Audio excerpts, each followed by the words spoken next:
2026 April 2-ാം വാരത്തോടെ കേരളത്തിൽ നിയമസഭാ തെരഞ്ഞെടുപ്പുകൾ നടന്നേക്കുമെന്നാണ് അറിയാൻ കഴിയുന്നത്. അതേ തെരഞ്ഞെടുപ്പ് പ്രമാണിച്ച് തന്നെ കേരളത്തിലേക്ക് എത്തുന്ന വന്ദേ ഭാരത് സ്ലീപ്പർ ട്രെയിനുകളെ കുറിച്ചുള്ള വാർത്തകളും ഇതോടൊപ്പം ചർച്ചയാവുന്നുണ്ട്. ഉയർന്നു കേൾക്കുന്ന 4 റൂട്ടുകളിൽ തിരുവനന്തപുരം ടു ബംഗളൂരു, തിരുവനന്തപുരം ടു ചെന്നൈ എന്നീ റൂട്ടുകൾക്കാണ് മുൻഗണനാ സാധ്യത പറയപ്പെടുന്നത്. പകൽ യാത്രകൾക്കായി നിലവിലുള്ള വന്ദേ ഭാരത് ചെയർ കാറുകളുടെ പിന്നാലെയാണ് രാത്രി യാത്രകൾക്കായി സ്ലീപ്പർ പതിപ്പ് എത്തുന്നത്.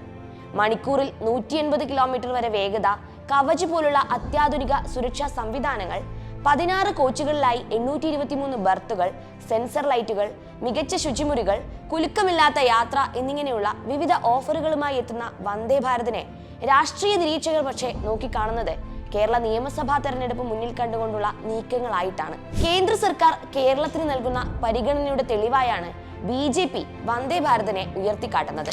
ഇടതുപക്ഷം ഉയർത്തിയ സിൽവർ ലൈൻ പദ്ധതിക്ക് ബദലായി വന്ദേ ഭാരതിനെ അവതരിപ്പിക്കുന്നതിലൂടെ മധ്യവർഗ വോട്ടർമാരെ സ്വാധീനിക്കാൻ കഴിയുമെന്നാണ് BJP കണക്കുകൂട്ടുന്നത്. പക്ഷേ BJPയുടെ ഈ തന്ത്രത്തെ വെറും തിരഞ്ഞെടുപ്പ് സ്റ്റണ്ട് മാത്രമായാണ് ഇടതുപക്ഷം കണക്കാക്കുന്നത്.